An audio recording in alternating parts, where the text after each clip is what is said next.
बच्चों आज मैं बात कर रहा हूँ एनसीईआरटी के टेक्स्ट बुक के एग्जाम्पल नंबर 1.2 का। क्वेश्चन लिखा हुआ है कि if 10 to the power 9 electrons move out of a body to another body every second, how much time is required to get a total charge of 1 coulomb on the other body. बच्चों इसमें कहा यह जा रहा है कि एक body है और यहाँ पर एक दूसरी बॉडी है। एक का मान लो नाम ए और दूसरे का नाम मान लीजिए आप बी है। कह रहा है इसमें से इलेक्ट्रॉन यानी कि चार्ज मूव करके इसमें भेजे जा रहे हैं और एक सेकंड में, ध्यान दीजिएगा इस वर्ड को, एक सेकंड में इलेक्ट्रॉन जो भेजे जा रहे हैं वो 10 to the power 6 है, sorry 10 to the power 9 electron. यानी कहा यह जा रहा है कि एक ऑब्जेक्ट से या एक बॉडी से दूसरी बॉडी में जब इलेक्ट्रॉन का ट्रांसफ़र किया जा रहा है तो इलेक्ट्रॉन के ट्रांसफ़र की जो रेट है वो है 10 to the power 9 पर सेकेंड।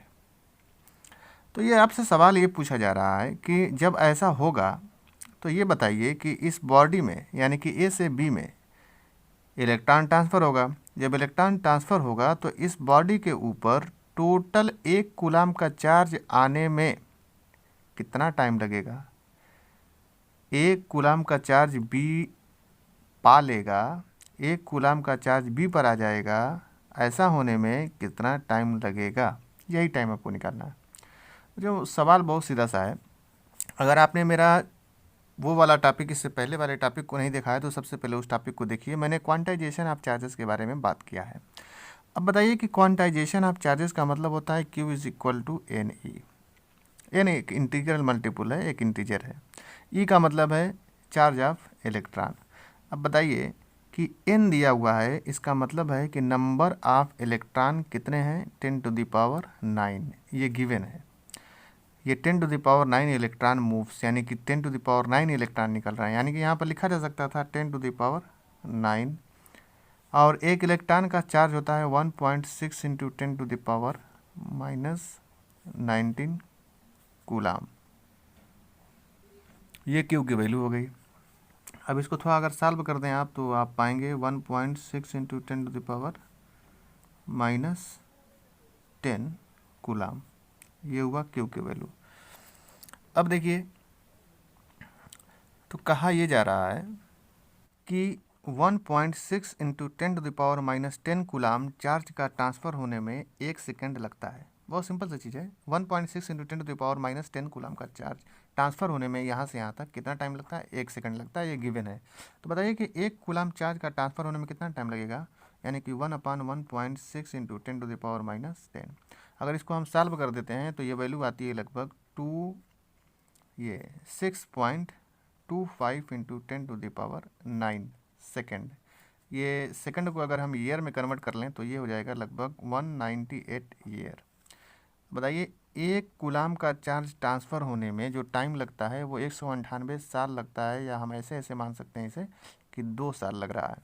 बच्चों आपको इस एग्जांपल से एक आइडिया लगी होगी कि किसी बॉडी से दूसरी बॉडी में जब इलेक्ट्रॉन का ट्रांसफ़र होता है या चार्ज ट्रांसफ़र होता है तो चार्ज को ओनली 1 कूलम ट्रांसफ़र होने में, यानी चार्ज को सिर्फ 1 कूलम ट्रांसफ़र करने में आपको कितने टाइम लग रहे हैं, 10 to the power ये 200 ईयर लग रहे हैं, या 6.25 into 10 to the power 9 second का टाइम लग रहा है। और देखिए कितनी तेज़ ट्रांसफ़र हो रहा है। अगर आप इतनी तेज़ी से ट्रांसफ़र करें तब 10 to the power 9 charges, 10 to the power 9 electron अगर 1 सेकंड में एक बॉडी से दूसरी बॉडी में ट्रांसफ़र होगा तब भी 1 कूलम का ट्रांसफ़र होने में इतना वक्त लग जाएगा, इतना टाइम लग जाएगा। अब आपको इससे एक अंदाज़ा लगाना चाहिए कि 1 कूलम चार्ज की वैल्यू कितनी होती होगी। जो आज मैं बात करूंगा एनसीईआरटी टेक्स्ट बुक से एग्जाम्पल नंबर 1.3 की। इसमें लिखा हुआ है कि how much positive and negative charges is there in the cup of a water. एक कप ऑफ वाटर में कितने नंबर में पॉजिटिव और नेगेटिव चार्जेस हो सकते हैं। बच्चों इस सवाल को लगाने के लिए बहुत सिंपल सी चीज़ और कुछ चीज़ें एज्यूम करनी है। पहली बात कि एक कप ऑफ वाटर में जो अमाउंट हम ले सकते हैं वाटर का, उस अमाउंट को मान लीजिए कि हमने ले लिया है 250 ग्राम। कुछ भी मान सकते हैं आप, चाहे तो इसे 500 ग्राम मान सकते हैं, चाहे तो 100 ग्राम मान सकते हैं, कुछ भी मान सकते हैं। चलिए, इसमें क्या भरा हुआ है? H2O। बच्चों, इसमें क्या भरा हुआ है? H2O, पानी भरा हुआ है। पानी का जो केमिकल फार्मूला है वो आप समझते हैं, H2O होता है। अब आप ज़रा सोचिए कि in each molecules of H2O, यानी ईच मॉलिक्यूल्स ऑफ H2O, हर एक H2O के मॉलिक्यूल्स में, एक एक H2O के मॉलिक्यूल्स में क्या आपको पता है कि कितने इलेक्ट्रॉन हो सकते हैं? तो जी हाँ, 1 इंटू 2 प्लस 8 यानी कि 10। ये आपको पहले से केमिस्ट्री में क्लास 11th में आपने पढ़ा होगा कि नंबर ऑफ इलेक्ट्रॉन कैसे निकालते हैं।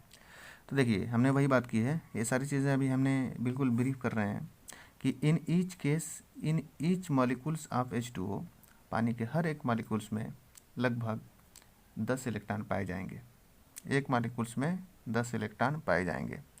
ऐसे ही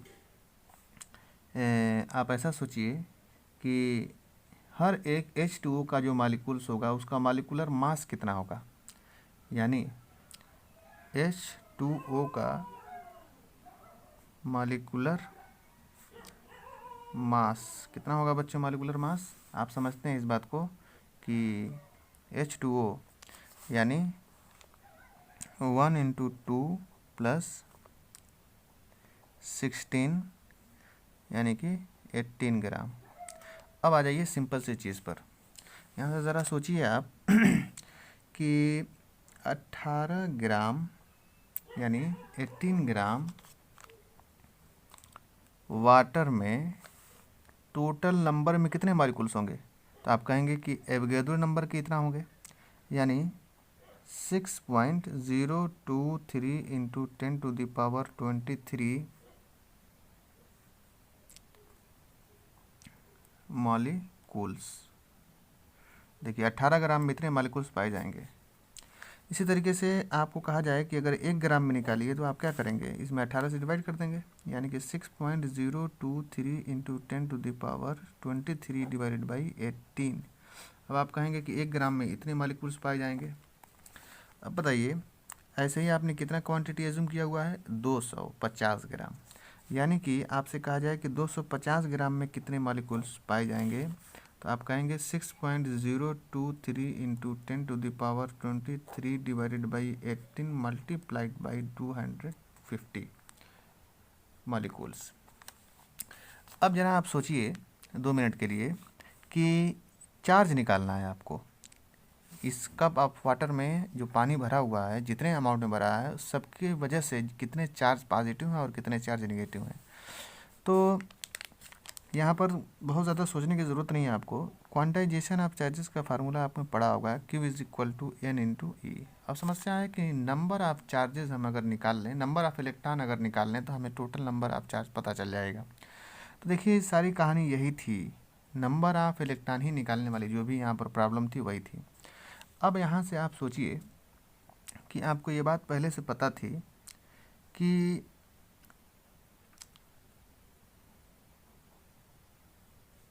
एक मॉलिक्यूल्स जो H2O का था, इसमें टोटल नंबर ऑफ इलेक्ट्रॉन कितने थे? 10।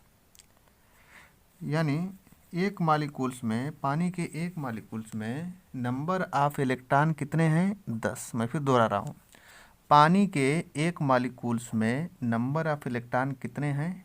10। आपने यहाँ पहले निकाल लिया है। पानी के एक मॉलिक्यूल्स में, देखिए, पानी के एक मॉलिक्यूल्स में नंबर ऑफ इलेक्ट्रॉन है 10।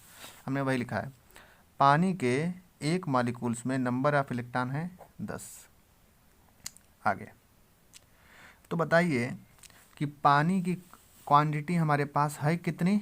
250 ग्राम। तो बताइए 250 ग्राम में नंबर ऑफ मॉलिक्यूल्स कितने हैं? इतने हैं। अभी आपने कहा कि एक मॉलिक्यूल्स में 10 इलेक्ट्रॉन, तो बताइए इतने ज़्यादा मॉलिक्यूल्स में कितने इलेक्ट्रॉन? तो हम निकाल लेंगे कि जो N की वैल्यू है इसी में अगर 10 का मल्टीप्लाई कर दिया जाए तो आ जाएगी, यानी 6.23 into 10⁻23 divided by 18 into 250 multiply by 10।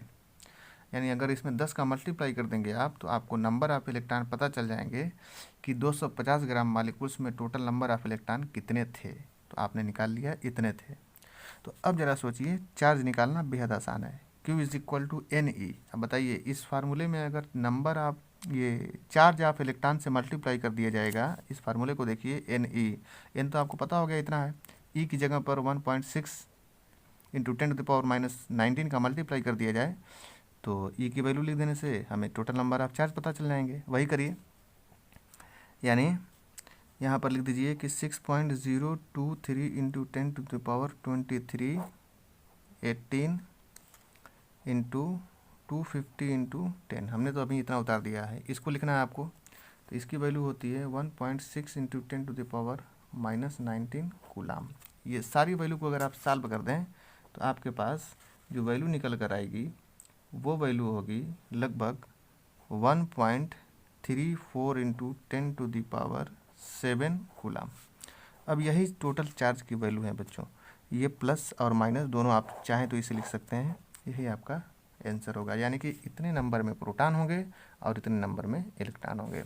यानी कि अगर आपने 250 ग्राम पानी भरा हुआ है इस कप में, H2O भरा हुआ है, 250 ग्राम अगर इस कप में H2O भरा हुआ है तो बच्चों इसके अंदर जो पॉजिटिव यानी कि चार्ज होगा, जो इलेक्ट्रॉन का टोटल नंबर ऑफ इलेक्ट्रॉन होंगे वो इतने होंगे और जो टोटल नंबर ऑफ प्रोटॉन होंगे वो भी इतने होंगे।